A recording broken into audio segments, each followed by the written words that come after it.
Hello, everyone. Yet once again, it's another day of fresh grace and mercy. This is the Guilt, Grace, Gratitude podcast, where we bridge the gap to Reformed Christian theology for your listening pleasure. Today is a book club episode. We have Dr. O. Alan Noble on. He's going to be talking about his new book published by IVP. It's called You Are Not Your Own, Belonging to God in an Inhuman World. We're going to jump into that episode with Peter and Dr. Noble here in a minute. As a reminder on some links in their show notes, you're going to find a link to IVP. So you click that and you can get this copy of this book yourself. You can click a link to the Society of Reformed Podcasters. That's a group of other podcasts that we're in with. And if you enjoy our doctrines and our information that we talk about on our show, you'll probably enjoy those shows as well. There's also a local church finder where you can type in your zip code and find a local Reformed church near you. So we'll jump into this episode with Dr. Noble and talk about his brand new book. How you doing? I am doing well. Thank you for having me. Heck yeah. I was about to say it's like a brother from another mother with our red beards going on. I like this. Yours is longer though. It's a COVID beard. That's what I try to tell people, but mine's just more laziness. My daughter, my youngest, said, "Dad, can I braid your beard?" This was like in the beginning of that the pandemic, and it was like too short. And I said, "No, honey, there's just not enough. I'd have to grow it." And she's like, and so then, and now I think she's forgotten. So I don't even know what I'm doing with my life or my beard. You're secretly hoping one day she'll braid it. I think that's what it is, and it hurts a little every time she walks by and she doesn't say anything about it. Your beard tickles because it's expecting some braids, but it hasn't been braided yet. Never. Well, cool. I noticed this morning I have a couple gray hairs in my beard I've never seen before in my life. Yeah, and it's all that moving stress. Oh my, yeah. The last 6 months has been quite busy. And also having a little toddler around. So yeah, there's a moral of this story. It's don't have toddlers and don't move, and you won't have gray hairs. Or doing them at the same time, just expect some gray hairs. I mean, it's been worth it. It's been worth it. Yeah, exactly. Yep. So yeah, we're talking about your book. You Are Not Your Own, and if people don't know who you are you're associate professor of English at Oklahoma Baptist University. And so you've been teaching composition and literature for over a decade. I know you've written another book besides this one, but so my first question on this is why this book and why now? So, I've, aside from these, my previous book was called Disruptive Witness, and it was about secularism, and this book has to do with technique. I'm really interested in social issues in general and the way Christians interact with them. And so several years ago, as the public Christians were having debates, I don't remember if it's about abortion or gay marriage or orientation issues, or one of many popular issues of real significance, right? I'm not trivializing them at all, but it struck me that so many of them hinged on this question of belonging. So many of them hinged on this question of belonging. And I think our church had been reciting the Heidelberg Catechism first question and answer at the time. And it struck me that, and I think I tweeted sort of offhandedly that I think the church will persevere through modernity insofar as it's able to accept what first question answer to the Heidelberg Catechism. Because that basic premise that really ontologically we are not our own, right? That from that, all these other questions either are answered or become, unanswerable, I think. So that was sort of the heady philosophical, theological thing that was happening. I was, considering this in the political sphere and the cultural sphere and thinking about how theology answers that and deals with that. But then on my day-to-day life, I was watching as my wife stayed home. My wife has 2 master's degrees, one in math and one in economics. So very intelligent, and had a very difficult time getting a job, in part because she wanted to work part-time so she could be with our kids more. And our economy is not set up for that sort of thing. Our economy is set up so that if you're highly skilled, all you do is your career. Yeah. That's what you do. You devote your life to your career because you're highly skilled. Why would you ever be highly educated and not devote your life to a career? So that was frustrating, but that was one part of it that sort of struck me as, wow, there's something inhuman about the system, our economy, and the way what it assumes about women and about careers and about education, these sorts of things. But also, as she stayed home for about a year with our kids, I watched as she would interact with other adults. And of course, whenever she met someone new, they'd always ask her, so what do you do? And now we live in Oklahoma. It's a very conservative area, very Baptist area. So the people who would ask that question are going to be the kinds of people who tend to be very supportive of stay-at-home mothers. And so when she would answer, I'm staying at home with the kids right now, of course they would be supportive of that, but they'd often follow up with something like, wow, that's interesting. So what does your husband do? And the implication there kind of being, I support what you're doing intellectually, right? Like theoretically, I think that's great, but actually, I have nothing else to say to you. Like, I don't find you an interesting person.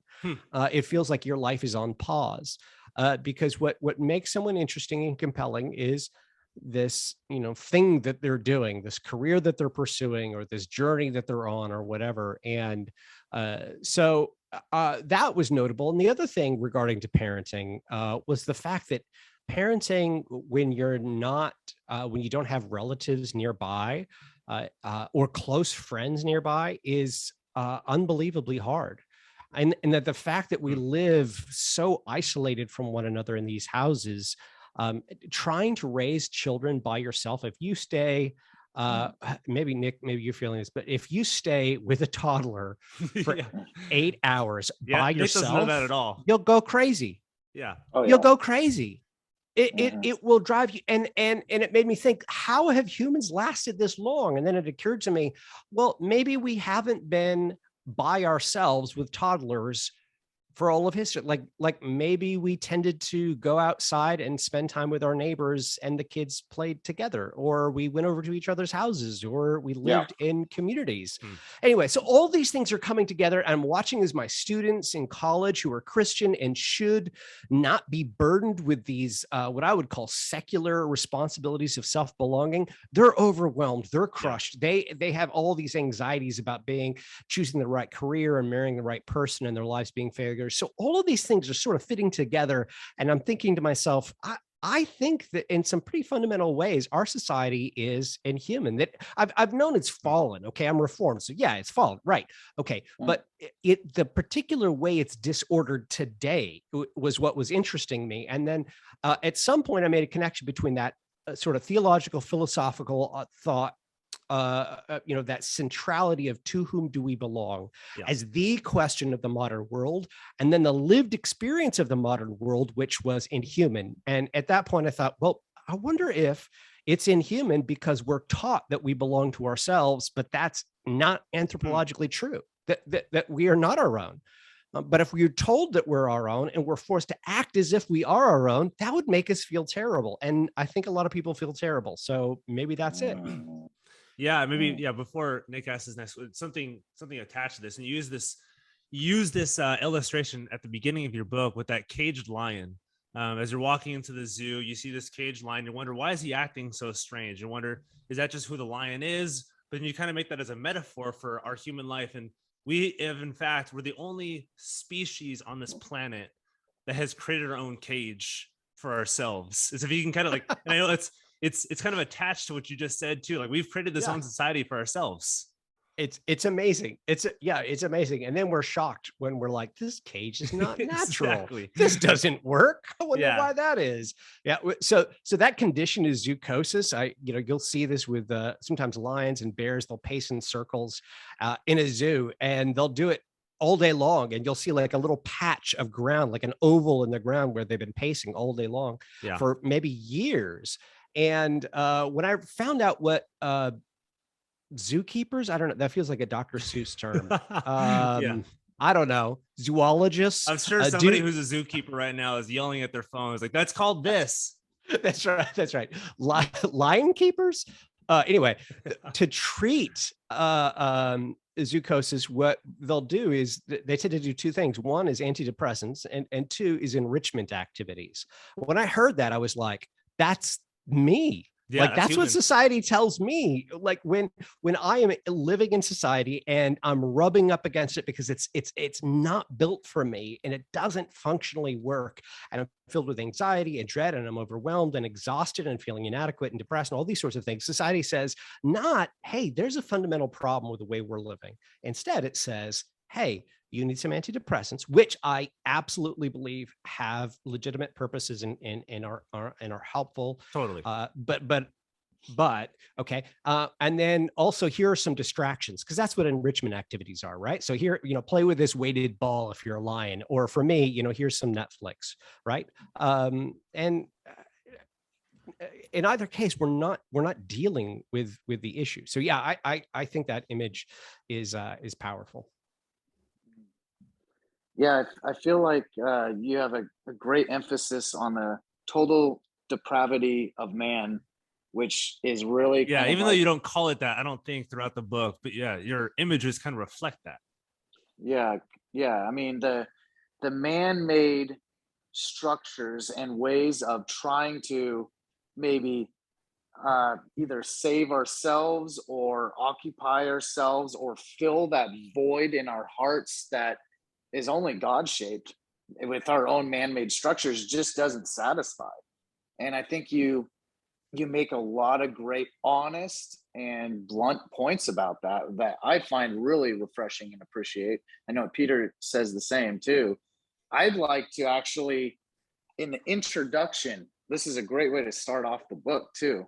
I could either read it, or if you want to read it, it's the very first paragraph of your introduction. Would you want me to read it? I have it in front of me. I don't have it memorized. Okay. What? You didn't memorize it? Oh man. Sometimes people will read me a section of my book. They're like, "Why did you say this?" And I'll be like, "I did I really write that? Are you sure?" Like, that's really good. I forgot I wrote that. Yeah, sometimes it's a good thing, and sometimes to be honest, can you go back a few sentences? Because I don't know what I'm talking about there. Anyway, please, if you would. Go ahead. Nick, read it. Okay. A defining feature of life in the modern West is our awareness of society's inhumanity and our inability to imagine a way out of it. This inhumanity includes everything from abortions, mass shootings, and widespread cover-ups of sexual abuse to meaningless jobs, broken communities, and TV shows that are only good for numbing our anxiety for 30 minutes. Yeah. If you can, and this relates to kind of how you structure your book too. So you talked about it. So we're both like setting these institutions up. Humans are the only ones who both set it up for other species, but also for the species that we are as Homo sapiens. So as we're doing this, as we're thinking about this, and you talk about this kind of vicious cycle that we go through, both how does this cycle, how does it get perpetuated by ourselves, and what is society telling us today about who we are, and about like do we have an end in mind? Like, how do we get to that end, or is there an end as we're looking towards who we belong to? Yeah. So it's a little deceptive about that question of the ends. So society gives us a promise. It says, all gods give a promise. False gods always give a promise. They just don't deliver. And so the false god of the modern world says, if you will fully accept the responsibilities of self-belonging, if you will fully accept the fact that your presence in the world, your existence, your identity, your meaning, your purpose, your agency, all of these things are yours. And if you will embrace that and live authentically according to that, then you'll have this sense of peace and comfort and fullness and satisfaction that you are longing for. You will know that you are right in the world. So that's the promise. The problem is that it's impossible. That it's asking us to do more than what any human is capable of doing. The burden is too great. So, for example, just on the question of identity. So if we have to craft and define and project and express our own identity and do it authentically, we can't stop doing it. I have to be doing it constantly, forever. There's not enough people to affirm me. So if if 10 people affirm me and say, hey, I know who you are, I know your name, I like your branding or your identity or your shtick on social media, you're cool, that's not going to be enough. I'm going to need another 10 people and another 10 people, and I'm going to need those first ones to reaffirm it. And it goes on and on and on. And that's exhausting. So it gives us this promise, and it says you just have to fulfill these responsibilities of self-belonging. Then it gives us some techniques to help meet those responsibilities. So a great example of that would be social media. So we have social media to help, in part, to help us meet the responsibilities of identity. So I can express myself, I can define myself. I mean, the tools we have to brand ourselves are the same tools that in the book I talk about, that we're personal paparazzi. There's no little image. Like in the golden age of Hollywood, the 1940s and 50s, that's the kind of press that we make for ourselves. For example, we announce relationship changes like we're movie stars, and that's normal. That's a normal thing, right? But you'll notice social media always has to give us more tools, more methods for expressing myself. So it's not enough that, Instagram allows me to post one photograph, and then one photograph with a filter, and then more filters, and then multiple photographs, and then short videos, and then short videos that disappear, and on and on and on. Why? Because I need more ways to do this. So it gives us techniques. Those techniques are inadequate, but they give us the hope that maybe next time it will be enough for me to feel fulfilled, for me to feel real and solid. So I know who I am. And when those techniques fail us, when we feel inadequate in the face of these responsibilities, I have to be someone significant, and we feel small, and we feel like the game is rigged, and we can never be who we're demanded to be, then we turn to coping mechanisms. And society also provides us with those. We end up self-medicating because we have to get through the day. And so society says, well, do these things in order to get through the day, and not look at the fact that this promise doesn't work. Don't look at the fact that this promise was a lie. Don't look at that. Instead, distract yourself. Instead, numb yourself. Instead, give yourself some pleasure, because that's the best that we have. It makes you trapped into a short-term pleasure to pleasure, so you don't have to realize and think about who you are, it's the false promises of Satan in this world, and aren't fulfilling. You talked about, you mentioned a little bit about the affirming group. You mentioned the affirming group and the resigned group that you talked about in the group. Can you go into identifying those a little bit more too? Yeah, so this is something that I noticed. Other authors, many other people have noticed this. So I'm just trying to put a different label on it to help explain some of it.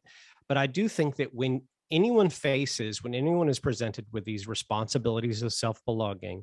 So one of them is identity, as I said. Another is justification. By that, I don't mean, I know this is Reformed podcast. So we're all Reformed here. Everybody just stood up and then cheered right now. Yeah, that's right. Yeah, that's right. So I do think, there is obviously, the theological concept of justification, but I also think there's a kind of existential justification. And by that, I mean that we need some answer for why our presence in the world is a good thing. And that actually, I think, was true before the fall. Yeah. And I was reading a great book by Kelly Kapic, who's at Covenant College. Yeah. Yep. His new book, You're Only Human, or something like that. Oh, it's fantastic. It's fantastic. And he has this great section in there. That's on our list to come up next. You should put it on your list to come up next. Yep. So in there, he talks about the fact that Adam was humble before God because he was dependent upon God for his existence, even before he falls, right? So there's a sense of humility before God. And that's kind of what I'm talking about, that we need an answer. Why is it good? Why is it a good thing that we exist? And then also a theological justification, obviously. So we've got these responsibilities, and when we're faced with them, it's overwhelming. And some of us in some positions of life become what I call affirming, which I know is maybe a terrible term to use for this. I debated with my editor, but I went with it anyway. And by affirming, I mean that we say the system basically works. Yep. The system, it's basically a meritocracy. And if I work hard enough, if I focus, if I stop making excuses, if I use the best tools and methods and techniques available to me, if I just work a bit harder, then things are going to work out. And I will move to the top, and I will succeed, and I will get these dreams, and I will have an identity, and I will feel justified and fulfilled and happy and all these sorts of things. And then the other response is resignation, where you see this and you just say the game is rigged. I cannot compete. There are so many amazing, intelligent, beautiful, cool people in the world. I cannot possibly compete. So why am I playing this game? This is for suckers. I'm going to tap out. I'm going to play video games all the time, or I'm going to look at porn all the time, or I'm going to get high, or I'm going to do all three, or I'm going to, or I'm just going to pour myself into an unethical job so that I can, be able to afford certain pleasures or something, whatever it might be. But there's this sense that it's meaningless to play the game that society has given you. So I'll choose some other game or no game at all. Right. And I do think that we oscillate between, most of us, hopefully we don't go all the way on either of them, but there'll be moments. I certainly see it with my students. They often come in from private schools and they're like affirming. They're like, I could do this. I'm going to be this straight A student. Yeah. And then they get their first paper back and they realize I have things to learn. Which for Christians, that sense of humility should just be like, oh yeah, that should be expected. But if you've been taught certain ideas about the importance of crafting a great story for your life, then any setback is a failure. And then they can go into despair. And all of a sudden they're coming in and telling me I watched 11 hours of Netflix over the weekend because I couldn't get out of bed because I feel like I've let everyone down. Yeah, and that plays, and you talked about this, but in the middle of your book, about those who come in, and this kind of our view today, maybe the older generation's view of the younger generation, that they're not very hardworking, they don't do very much, that they're kind of sitting on their phones all day. But I think you make a pretty compelling case for those who come in, where society tells them, no, get your information, get it consistently by these means that have to self-perpetuate, increase, get better and higher and more exposure and more affirmation. And eventually the students are like, I can't do it. And so I think if you can kind of go into that. So what, not obviously not being kind of universal in scope, but kind of a general understanding of this. So those who are coming in today, where you look at somebody who's on Instagram or Twitter all day long and assume you're not working very hard, but you make the case in some of these cases that no, this could actually be the result of society's standards on somebody else who's saying, I just can't measure up. So I might as well not try. Yeah. So what we want to think is that these people who tap out don't care enough. And the problem is they actually care too much because they've been taught to care too much. Right. So like, when do you give up? When you give up, when you think that the task is unbearable and there's no point in trying any longer. And so, the example I gave earlier of this student who's binge watching Netflix for 11 hours, when that student comes into my office, I don't think, wow, this is an incredibly lazy student. Huh. I know, and I can see on their face that this is an incredibly depressed student. Like they're never like, oh man, I had this great time where I just screwed around. They're always like, I felt like this boulder on my chest and I couldn't get out of my bed. And so I just watched Friends. And you know, and sometimes I'm not saying they don't ever have fun doing something like that, but I do think that we tend to have a skewed view. We do tend to think that people who are in a position of sort of resignation, their problem is that they don't care. And I want to say, actually, they listen to what we've told them, or society has told them. They're school teachers, sometimes pastors. I mean, lots of authority figures, the media, certainly, for their entire life. They believed it. They tried it. It doesn't work. And now they're trying to find some other way to be their own that gives them a sense of fulfillment and at least a little bit of pleasure out of life. And what I guess one of the things that troubles me most is that if we just accept, it's not true, but if we accept that we are our own and belong to ourselves, then the young man who gives up and spends all his time playing video games, works a menial job that pays his bills, but he does nothing more than plays video games and porn or whatever, compared to the man who is a entrepreneur who, you know, makes a ton of money and absolutely devotes his life just to getting wealthy. Like, they're both doing fundamentally the same thing. They're both saying, my life is a story. I've got to create something exciting and interesting out of it for me, because I'm the only one I can answer to. That's it. It's just me. And so by that standard, I think they're both doing what we've taught them to do. It sounds like a worldly work-based religion outside Christianity, kind of, because you're using your own. But there's almost works. like no end to this.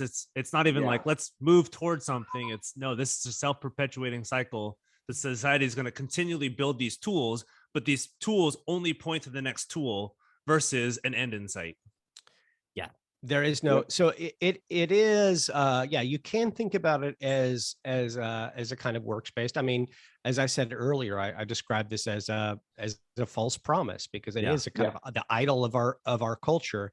And it's the idol, you know, it's so insidious that part of the goal of this book is to take a step back and say, and to try to help non-believers and believers see how these ideas have sort of crept in, because I think it's easy to just see the way a kind of radical autonomy is ravaging the secular world, right? And that's a real thing.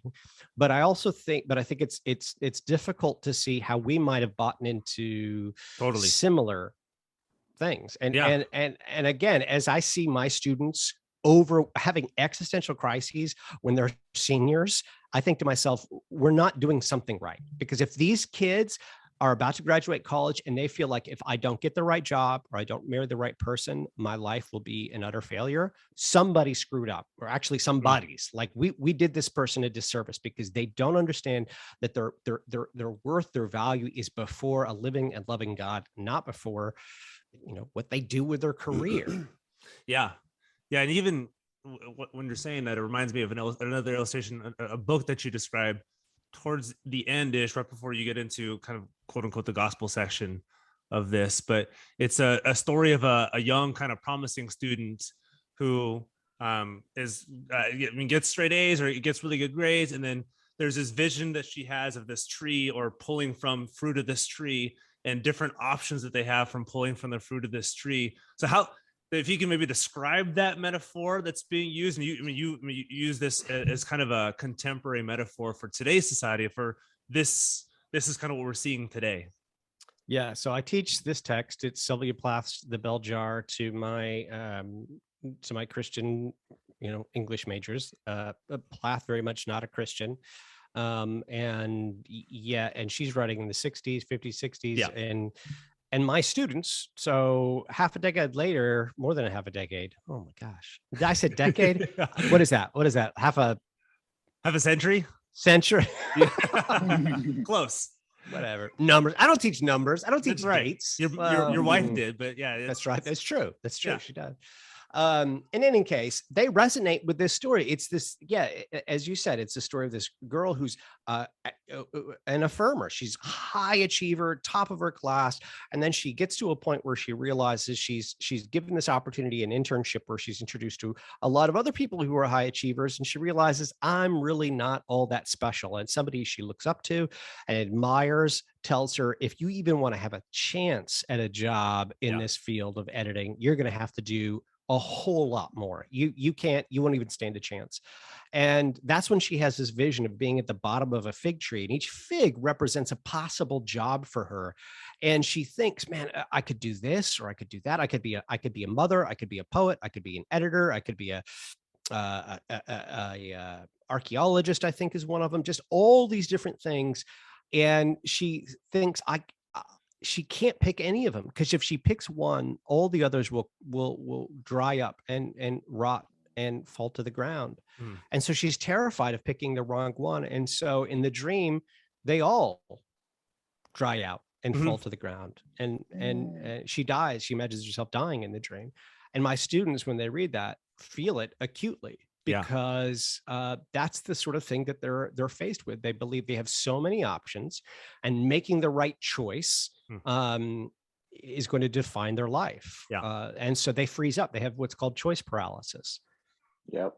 I thought that was an incredibly compelling both vision and metaphor for probably not just today's society, but I think especially compelling for kind of where we're at right now.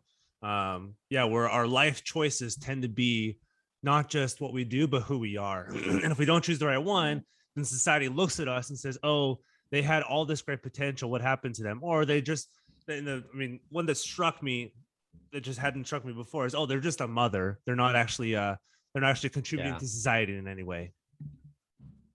That story that you're describing with that young woman, I definitely can relate to that. I've had that just paralysis by too many choices, and I want to do everything. I want to be like extremely good at every single thing, but then I'm afraid to pick one because then you neglect the other ones, and then you're afraid that you made the wrong decision, and you only have so many years of your life, and you feel like you wasted them if you pick the wrong one.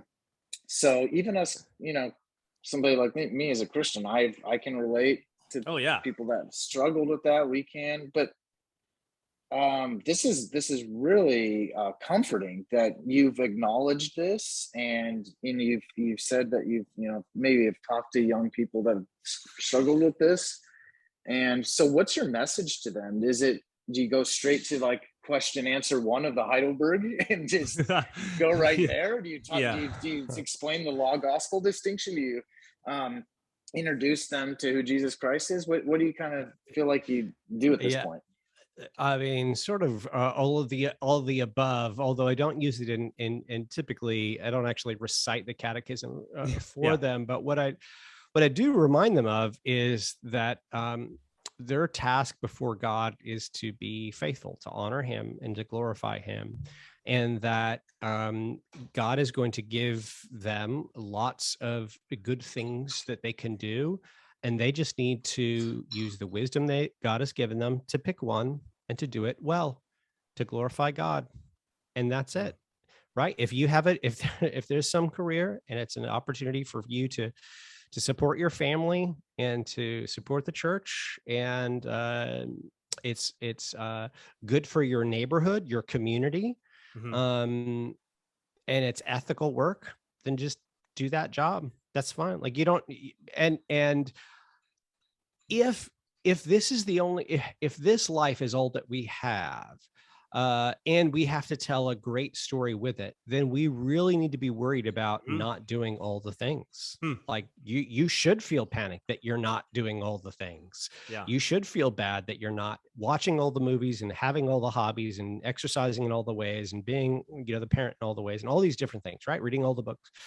But if we're not our own, if that's not the point, if that's not the core of our existence, is not to experience all these things, but it's an act of grace. Like, our being in the world is a gift from God. then we can rest. And what we can do is we could just ask, what is a good thing for me to do for God and for my neighbor right now? What is it that I need to do right now? And then do that thing. And we don't have to fear, choosing the wrong thing. If it's an honoring thing to do, then it's good, then it's fine. And so often I find telling students that, they don't have to go to grad school or get some great career or know exactly where they're going to be in 20 years, but just do something good right now. And that, because standing before God transparently, I work a bit with Kierkegaard in the book. That's where we're at. That's what we need to be thinking about. And it's not that we only stand before God once we've achieved some, certain excellence in this life. It's right now because of Christ. And so yes, the gospel, Jesus. I just tell them Jesus, and then they're like, "Thank you, Dr. Noble," and they leave. Yeah. And I mean, I think it's especially pertinent, and I think there's a question to be asked with this too. And you spend the first 4 chapters and kind of first 5 chapters. It's a little bit mixed in chapter 5, but kind of hard hitting on like let's take this not just concept, but this self-affirmation, this self-belonging. Let's take this to its logical end, even though society doesn't tell you where this ends. Let's take this toward this ends, and as your own belonging person, and what you have to do to belong to yourself, and not just belonging to yourself, but you can't just rely on your own affirmation, which you assume as a person who belongs to himself, but you actually have to rely on other people's affirmation as well. So if you can talk about that and then transition into the gospel, because I know you also talk about a fear for those who approach the gospel and say, no, you belong to, again, somebody else, and the baggage that you might bring to belonging to something and maybe being hurt by it, being taken from it in whatever respect that may be. Because I thought that was pretty compelling when you talk about belonging to Christ and bringing maybe some baggage into I've belonged to myself and I've hurt myself, or belonged to others and they've hurt me.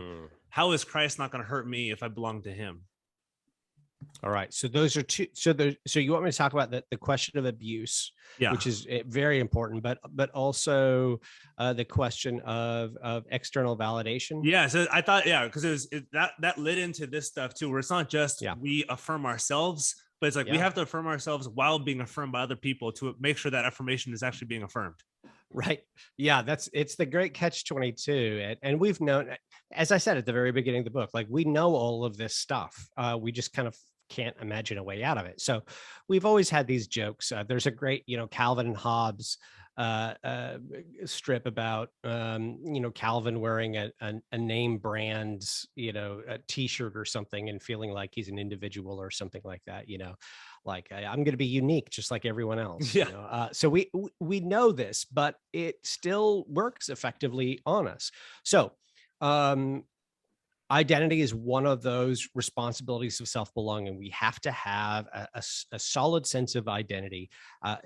Our default in the contemporary world is going to be to feel that our identity is fluid, and that's unsatisfying. It creates anxiety and angst and all these sorts of things. So we want we want a firm identity. And to get that, you have to have some external validation. You have to have somebody affirming you, because the nature of identity, the very idea of identity, involves more than one thing. Yeah, right? Somebody has to see your identity for you to know you have an identity. Precisely. If the universe is just one thing, their identity as a concept doesn't work, because there has to be some other. So there has to be an other who sees us, who affirms us, who can name us, recognize our face, all these sorts of things. And you see that, I mean, what we talked about earlier with social media, I mean, a lot of that is technique, tools for us to do that for ourselves, to ask for it from others, and to provide it to others, which, by the way, I think is one reason why there's such a contemporary emphasis upon affirming people and their identities, because it is a way of affirming their being in the world. We've taught them that this is how you exist, and so they see it as an existential question. If you don't affirm my identity, then you're really not affirming my being, my presence in the world.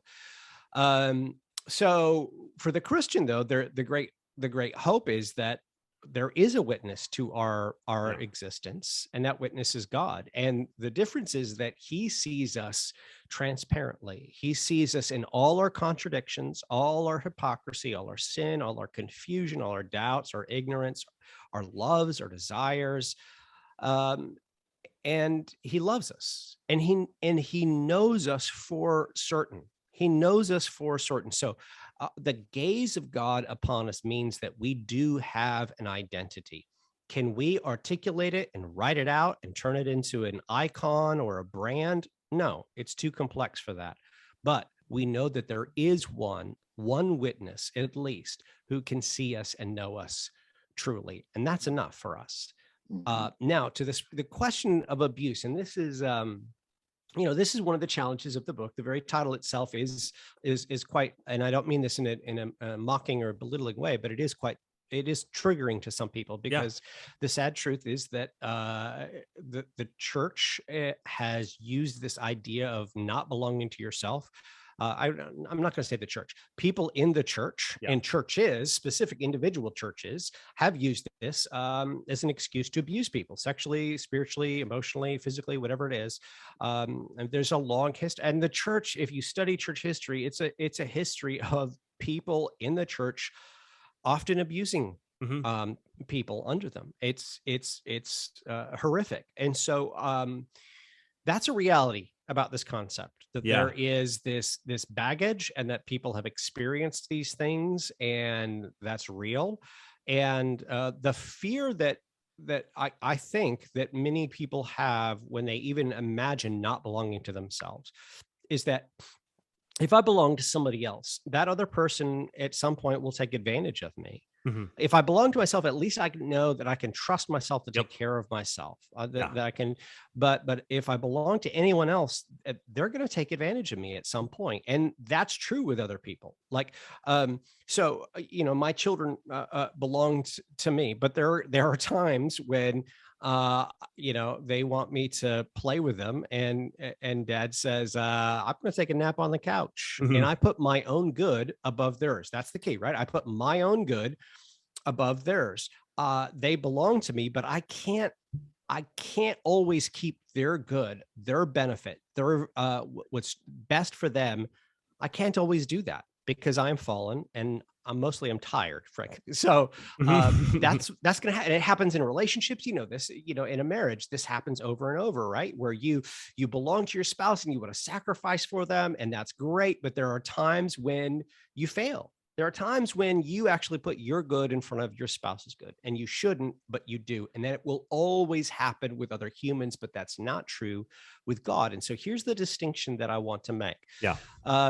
God is the one being for whom it's possible for him to desire our good and his own good without conflict. Right? So there will be times when my good and my wife's good are in conflict. And certainly my good and my children's good in conflict. It happens all the time. That's natural. But God, who knows all things, he knows what is truly good for us, and he desires what is good for us. And so that's a distinction, which means that God is not the kind of being who can abuse us.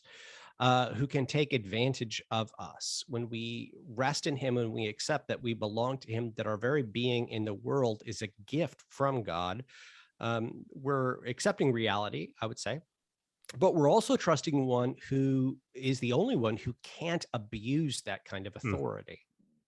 Yeah, that's true. It was a fascinating kind of comparison too, that we're already looking for affirmation. We self-affirm when we're looking for societal affirmation to affirm that our affirmation is actually what we think our affirmation is.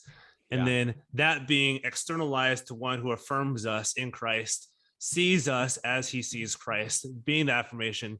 But I think for a lot of people, it's not quote unquote as tangible as getting a like on Instagram, or getting somebody to quote tweet you on Twitter or whatever it may be. Somebody saying, hey, I affirm you and what you're doing. And in the Christian, like in the Christian faith and in the Reformed faith, we see God accepting us in Christ. But I think for a lot of people, it's just not as tangible. Or I can feel this. I see this. I see my likes growing. Even us as a podcast, we're like, oh, our downloads are growing, our audience is rapidly growing. And that's a more tangible aspect, I think, for a lot of people than it is kind of the Christian faith. So and you kind of touch on this within your book, but maybe that's also part of it too, where the modern society is looking, so, well, at least we can quantify it. We can say that it's growing in affirmation. So how do you speak with our only comfort in life and death being Jesus Christ? How do we take this for somebody who sees this quantifiable and says, no, we need the only steadfast affirmation that comes in Christ? Yeah. So first, I think it's remarkable. I think you're absolutely right that we feel a lot more satisfied with things that are quantifiable than with an idea that feels extremely abstract and immaterial. This idea that God loves us and our being is affirmed and preserved in Him. But I guess as you were describing that, I was just thinking about the fact that we only have existence because of God. Mm-hmm. So in that sense, actually, like the most material, the most physical affirmation that God loves us is the fact that He's preserving us. Like you are only here. Our voices only exist. Our bodies, we are only, this whole universe is only here right now because God is actively preserving it. That is incredible, right? That is far stronger evidence than any sort of these, social media likes. But we're so close to it that it feels invisible and immaterial and insignificant. Whereas these artificial, trivial things like social media attention feel real. Yeah. So the hope that I love the Heidelberg Catechism first question and answer, the catechism itself, but just first of all, I'm so fascinated with the idea that it begins with this question of what our comfort in life and death is, because it feels so. In the book, I call it, I think, existential, but like, I mean, cosmic. It's huge. It's this acknowledgement.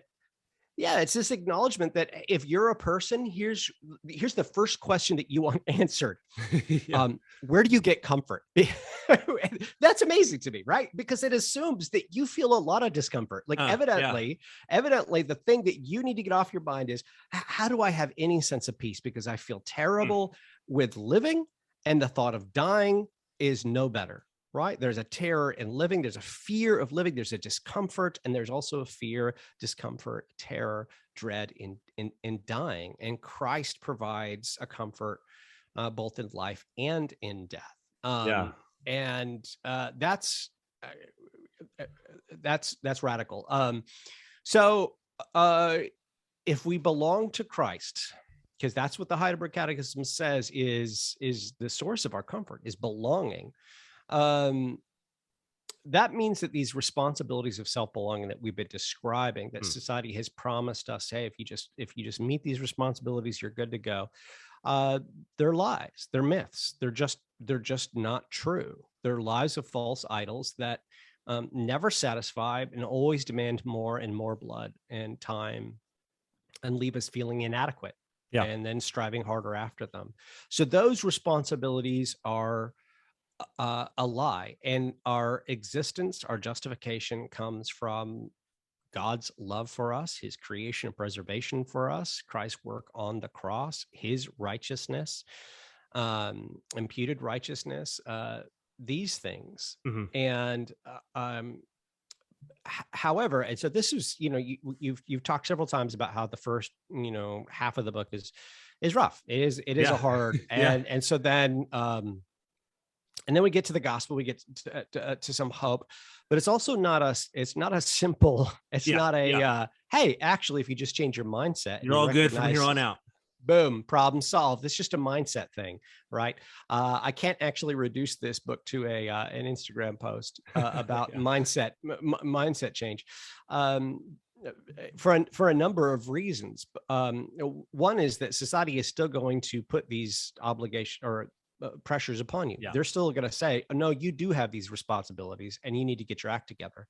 When I was giving a talk about this book in Virginia earlier this year, It's the end of the year, so it had to be earlier this year, at a Reformed church, Presbyterian church. There was a wonderful lady there who was from, I think, Central America, who's, after I described sort of the ideas of this book and talked about community and belonging to others because we belong to God, she said, "Hey, I get all of this, is like, this is what I grew up with. Yeah. This was the norm. And I came here and everyone thinks I'm weird." And there's a number of interesting things that we talked about, but one of them was the pressure she felt at her job, at one of her jobs that she had, to deprioritize her family and her husband and cooking at home. She loves to cook. She loves to cook for her family. And they were like, "You should be eating out. You shouldn't be making food for your husband." And she's like, I want to work this job and do it well, but I'm not really interested in moving up and being driven. And I just want to, and they just, they wouldn't accept it. So that's going to happen, right? That's a reality. We're still going to get those pressures. So that's one of the reasons why this is, it is a hope. It is a comfort. But what we're not expecting is everything to be solved remotely. It's still going to be hard. The other thing is, if we accept that we belong to Christ, that means that we have a lot of obligations that maybe we've been neglecting. There are a lot of things that maybe we don't want to accept as responsibilities that really are responsibilities. And they're hard also. They demand dying to self, dying to desires, putting others first, picking up our cross. It's not always going to be fun. Often it will be very difficult and painful. The difference is that the responsibilities of self-belonging are unbearable. No human can bear them. They are impossible. Whereas the responsibilities that come with belonging to God are on a human scale. So, for example, my responsibilities to my family. That doesn't mean I'm going to be the perfect husband to them, but it does mean that I am able to stay faithful to my wife. I am able to stay faithful to my kids by raising them, by fear and admonition of the Lord, by giving them a good education, by loving them, by teaching them, by reading to them, all these sorts of things, right? I can be faithful to my community. I can, in all these ways where society says, actually, you should pursue what is best for you. That's not true for us if we don't belong to ourselves. So all that to say, at the end of this book there is a great comfort. Yeah. But it's I think it's a sober comfort. It's a call to some things that are difficult. Yeah.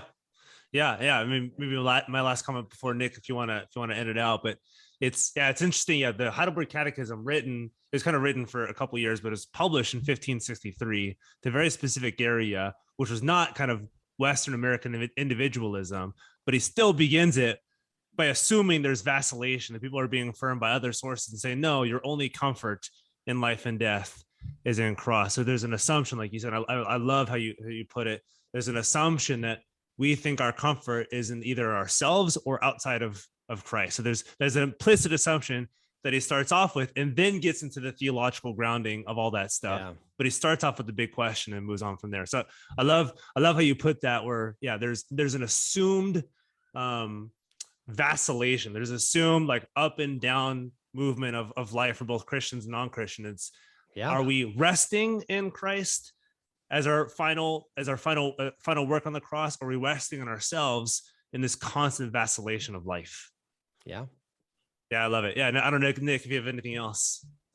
Yeah, I just think that when you find your affirmation and identity in God, it takes a lot of weight off your shoulders in your marriage and your role as a parent and all these other relationships and roles in your life, because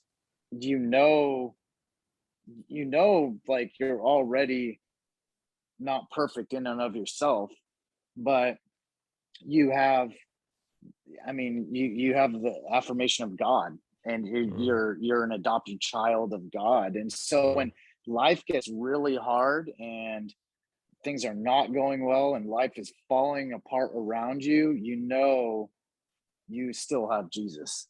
Yeah. And that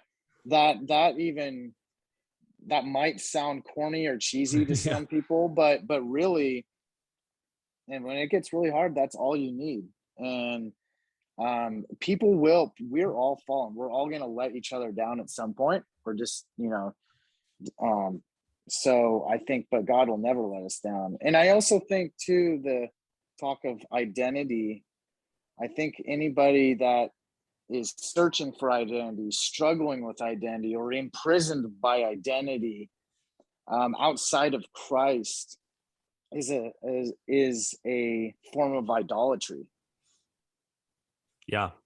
No, this is incredibly helpful. And yeah, it's a hard first part of the book, but I think just like the gospel is glorious when you see the extent of your sin, you see the extent of your depravity. I think you have to see the extent of kind of the failure of what society is kind of pushing you towards in order for you to see just how gracious and how incredible the gospel is as not just a response, but as a foundational truth of your life. So it's hard. So yeah, people who are listening to this, the first 4 chapters are rough, but read those chapters, and then the last few chapters get better because you just read those first 4 chapters. So yeah, if I can provide some hope for those who are reading right now, it's like, when does it get better? It's like, I promise it gets better. Yeah. But I think that was necessary. But I mean, other than that, is there anything that we didn't cover that you wanted to talk about with your book, or anything that was nuanced that you want to kind of leave people with about You Are Not Your Own? No, I think that was great. This has been a wonderful conversation. Great questions, great dialogue. I appreciate it a lot, guys. Yeah. Thank you very much. And I mean, we talked about this pre-recording, and Nick and I were talking about this. I think, and we were in agreement with it, this is a perfect book to give. This will come out right before the new year. This is a perfect book to give somebody who doesn't know Christ, who may not have any theological knowledge whatsoever, doesn't assume any theological knowledge. It's a perfect book to give to somebody if they're struggling with identity, whatever it may be, just to hand them, say, hey, I think this is going to be a helpful book in your search. So yeah, thanks for writing this. Thanks for coming on the show and talking about our only comfort in life and death. Thank you.